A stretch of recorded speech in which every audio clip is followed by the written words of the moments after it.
바른 것이라고 해서 세상을 전부 이끌지는 못합니다.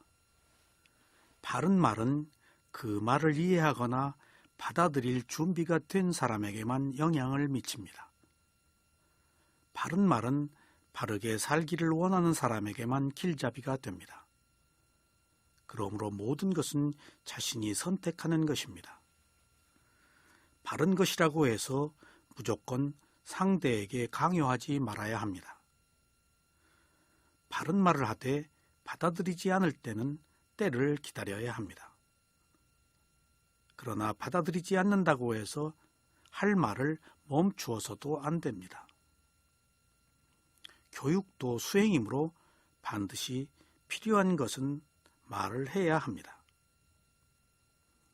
다만 말하는 시기와 타인의 입장을 존중해서 말할 필요는 있습니다. 바른 말을 할 때 상대를 이해하는 자세가 필요합니다.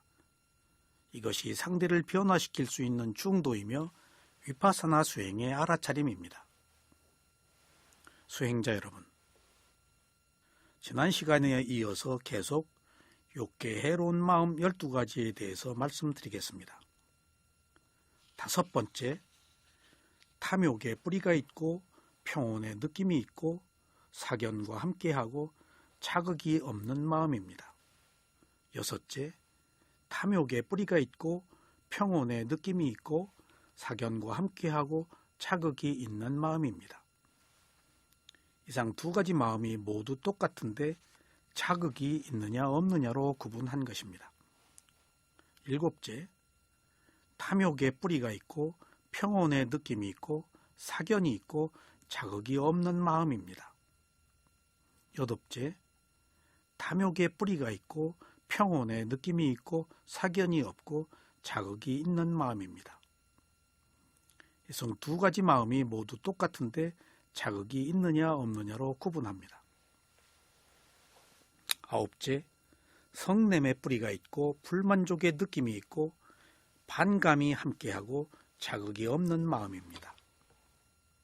10번째, 성냄의 뿌리가 있고 불만족의 느낌이 있고 반감이 함께하고 자극이 있는 마음입니다.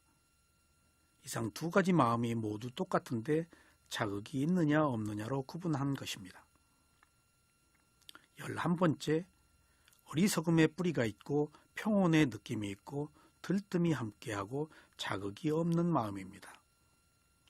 12번째, 어리석음의 뿌리가 있고 평온의 느낌이 있고 의심이 함께하고 자극이 없는 마음입니다. 이상 2가지 마음이 모두 똑같은데 의심과 들뜸이 있느냐 없느냐로 구분한 것입니다. 이상 욕계 해로운 마음 12가지를 말씀드렸습니다. 지금 말씀드린 것처럼 탐욕, 성냄, 어리석은 마음을 기본으로 하고 다른 것들이 있느냐 없느냐로 구분한 것입니다. 그러므로 수행자가 이것들을 모두 외울 수는 없습니다. 앞으로 제가 계속해서 말씀드릴 마음의 종류가 모두 이런 조합에 의해서 나타난 마음이라고 이해하여 주시기 바랍니다. 수행자 여러분, 아비담마는 교학자들이 몸과 마음을 분석하고 수행에 대한 의심을 제거하기 위한 기본서입니다. 그래서 수행자가 부처님의 가르침을 그대로 따른다면 이런 것은 몰라도 사실 문제가 되지는 않습니다. 수행은 직관으로 대상을 알아차려서 아는 마음을 가지고 있는 것이면 충분합니다. 그래서 여기서는 구체적인 마음의 종류는 생략하고 대강의 마음이 무엇인지 몇 가지나 되는지만 살펴보겠습니다. 다음으로 색계의 마음입니다. 색계는 생명이 존재하는 31개의 세계에서 천상의 사선정의 세계가 있는데 이들 선정의 세계가 각기 다르며 모두 16개의 세상에 사는 생명들의 마음이 있습니다. 색계의 마음은 선정의 상태에 따라 분류합니다. 선정수행을 사마타 수행이라고 합니다. 선정수행은 관념적인 대상을 선택하여 대상과 하나가 되는 근본 집중을 합니다. 그래서 번뇌를 억눌러 고요함을 얻습니다. 인간이 사마타 수행을 해서 일선정의 상태가 되면 현재 일선정의 마음을 갖고 죽어서는 일선정의 과보를 받아 일선정의 세계에 재생합니다. 이래서 고요한 마음을 색계의 마음이라고 합니다. 마찬가지로 2선정과 3선정과 4선정에 따라 세계가 다르기 때문에 마음도 다릅니다. 색계의 마음들은 모두 15가지입니다. 색계의 마음 중에 색계 유익한 마음 5가지, 색계 과보의 마음 5가지, 색계 착용만 하는 마음 5가지입니다. 다음으로 무색계의 마음입니다.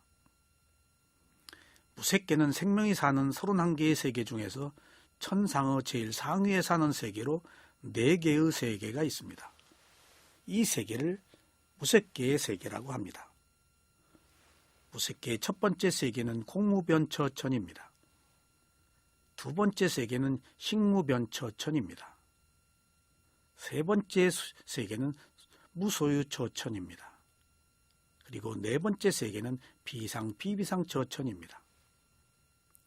무색계의 마음은 무색계 선정의 상태에 따라 이상 4가지의 세계의 마음이 있습니다. 무색계는 몸이 없고 마음만 있는 세계입니다. 그래서 무색계라고 합니다. 그래서 무색계의 수행의 대상은 몸이 아닌 허공이나 물질이 아닌 대상을 상대로 집중합니다. 이렇게 고귀한 선정 수행을 해서 생기는 마음을 무색계의 마음이라고 합니다. 무색계의 마음들은 모두 12가지입니다. 무색계의 마음 중에 무색계 유익한 마음 4가지, 무색계 과보의 마음 4가지, 무색계 착용만 하는 마음 4가지입니다. 이렇게 해서 세간의 마음인 욕계, 색계, 무색계의 마음이 모두 81가지입니다. 여기서 인간만 이런 마음을 모두 경험할 수 있지만 다른 세계에 사는 생명들은 오직 자신의 세계의 마음밖에 가질 수가 없습니다. 그래서 인간에게서만 부처가 출현하는 것입니다. 이것이 바로 인간으로 태어난 특권이자 다른 기회입니다. 인간으로 태어난 사명감은 윤회를 끝내고 모든 번뇌로부터 자유로울 수도 있고 아니면 바람일功德을 쌓거나 수행을 해서 좀 더 나은 삶을 기약할 수 있는 것입니다. 그러나 반대로 인간이 모든 생명들 중에서 가장 강한 마음을 가졌기 때문에 사악도에 떨어지는 마음도 함께 가졌습니다. 그러므로 누구나 태어나기 어려운 인간으로 태어난 소중한 기회를 살려서 각자의 마음을 고양시켜야 하겠습니다. 수행자 여러분, 이제 누군가가 자신에게 왜 태어났느냐고 물으면 괴로운 뿐인 윤회에서 벗어나기 위해서 태어났다고 자신 있게 말할 수 있어야 합니다. 아직 이런 바람이 없다면 차선책으로 다음과 같이 말할 수 있어야 합니다. 지금보다 향상된 삶을 살기 위해 인간으로 태어났다고 말입니다. 그러나 우리들의 궁극의 목표는 열반을 성취하는 것이어야 합니다. 그래서 괴로운 뿐인 이 세상에서 벗어나는 것입니다. 아직도 이 세상에 대한 미련이 남아서 집착을 한다면 아직 선업이 부족하여 지혜가 성숙되지 않은 것입니다. 이상이 세간의 마음들로 욕계와 색계와 무색계에 사는 생명들의 마음입니다. 여기서 주의해야 할 것이 있습니다. 이러한 분류는 윤회하는 세계의 생명들을 모두 망라한 것일 뿐이지 이것이 알아차려야 할 수행의 대상은 아니라는 것입니다. 불교의 관점이 우주적으로 모든 생명에 관한 것을 다루지만 이것들은 현상 세계를 밝히고자 하는 의도 외에는 다른 뜻이 없습니다. 수행자 여러분, 부처님께서는 자신의 손 위에 한 줌의 풀을 올려놓으시고 말씀하셨습니다. 여기 손 위에 한 줌의 풀이 있고 저 숲속에 많은 풀이 있다. 나는 저 숲속에 있는 풀을 모두 알지만 말하지 않는다. 그리고 오직 여기 손 위에 있는 한 줌의 풀에 대해서만 말한다라고 설을 하셨습니다. 이때 손 위에 있는 한 줌의 풀이란 자신의 정신과 물질입니다. 그래서 이것만이 위파사나 수행의 대상입니다. 그리고 이것이 불교의 세계관입니다.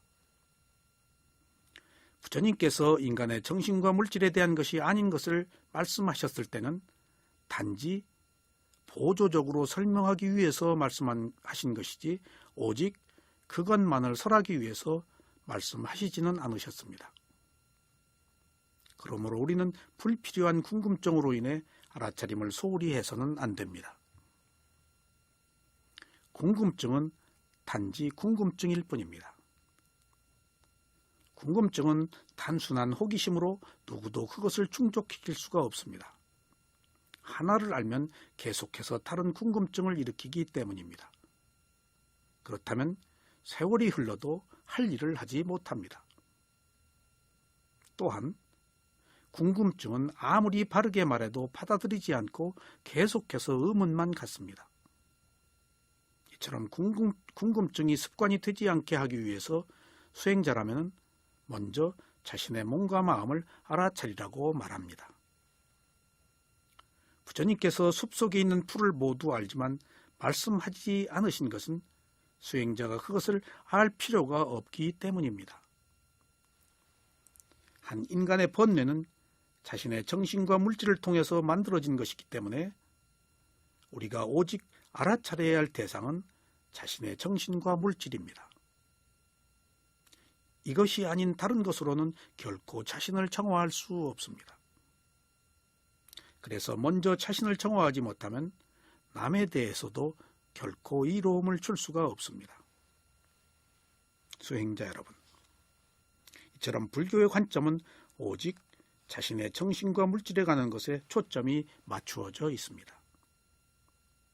12연기만 해도 한 인간의 정신과 물질이 원인과 결과로 진행되는 것을 밝힌 것으로 우주적 12연기와는 무관합니다. 사실 한 인간의 문제는 인간의 문제만으로 그치지 않고 모든 생명과 동일한 의미를 가지고 있습니다. 그래서 인간의 문제에 국한하는 것으로도 진리를 알기에 충분합니다. 인간의 문제는 사실 온 우주의 문제와도 직결됩니다. 그래서 우리의 관심을 자신의 몸과 마음으로 돌려야 합니다. 여기에 불교의 현실 참여 문제가 대두됩니다. 불교가 현실을 외면해서도 안 되겠지만 그렇다고 해서 현실을 해결하려는 투쟁의 전사가 되어서도 안 됩니다. 이때 중도적 관점이 필요합니다. 지나치게 사회 현실에 참여하면 잘못하면 극단적 행동을 할 수 있습니다. 이것은 자기 자신의 몸과 마음을 알아차리는 깨달음의 길과는 다릅니다.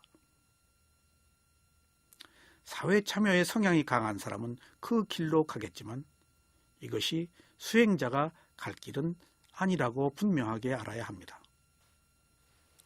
극단적인 행동은 불선업입니다. 정의라는 이름으로 공격적인 행동을 하면 스스로가 또 다른 감각적 욕망을 추구하는 것입니다. 그런 극단적인 행위를 하는 사람은 그렇게 해야 즐거움이 있기 때문에 극단적인 행동에 대한 가래를 일으키는 것입니다. 과격한 행위는 자신을 괴롭게 할 뿐만 아니라 주위나 사회를 괴롭게 합니다. 그래서 다른 사람에게도 자연스럽게 악에 바치게 합니다. 그리고 꼭 그렇게 해야 정의가 구현되는 줄 알게 합니다. 이것은 큰 잘못입니다. 그래서 이런 행위를 불선업이라고 말하는 것입니다. 수행자에게 어떤 문제가 생기면 먼저 이 일을 부처님께서 어떻게 하셨을까 하고 반문해 보아야 하겠습니다. 그리고 경전에 입각해서 숙고해 보아야 하겠습니다. 그리고 그 일에 골몰하지 말고 그 일로 인해서 생긴 자신의 몸과 마음을 알아차려야 합니다. 그러면 상황에 따라 가장 최선의 방법이 무엇인지 비로소 알 수 있을 것입니다. 수행자 여러분, 수행자가 욕계의 모든 것에 관해서 알아야 할 이유는 없습니다. 그리고 색계, 무색계에 대해서도 모두 알아야 할 필요는 없습니다. 왜냐하면 자신의 인식의 범주를 벗어난 것이라서 알아차릴 수가 없고 그래서 증명할 수도 없기 때문입니다. 인식하거나 증명할 수 없는 것은 위파사나 수행의 대상이 아닙니다. 왜냐하면 그것은 실제가 아니기 때문입니다. 실제하는 것에서만 대상의 성품을 알 수 있습니다. 단, 마음은 추론적이지만 느낌과 지각과 의도를 통해서 접근할 수 있는 것이라서 실제이고 증명할 수 있는 범주에 속합니다. 그러므로 이러한 분류는 단지 모든 생명을 전체적으로 초명하기 위해서 분류한 것이지 이것이 깨달음으로 가는 절대적인 조건은 아닙니다. 역사적으로 드러난 아라한들 중에 글을 모르는 아라한도 많다는 사실이 바로 이것을 증명합니다. 그래서 깨달음에는 지식보다 지혜가 필요합니다.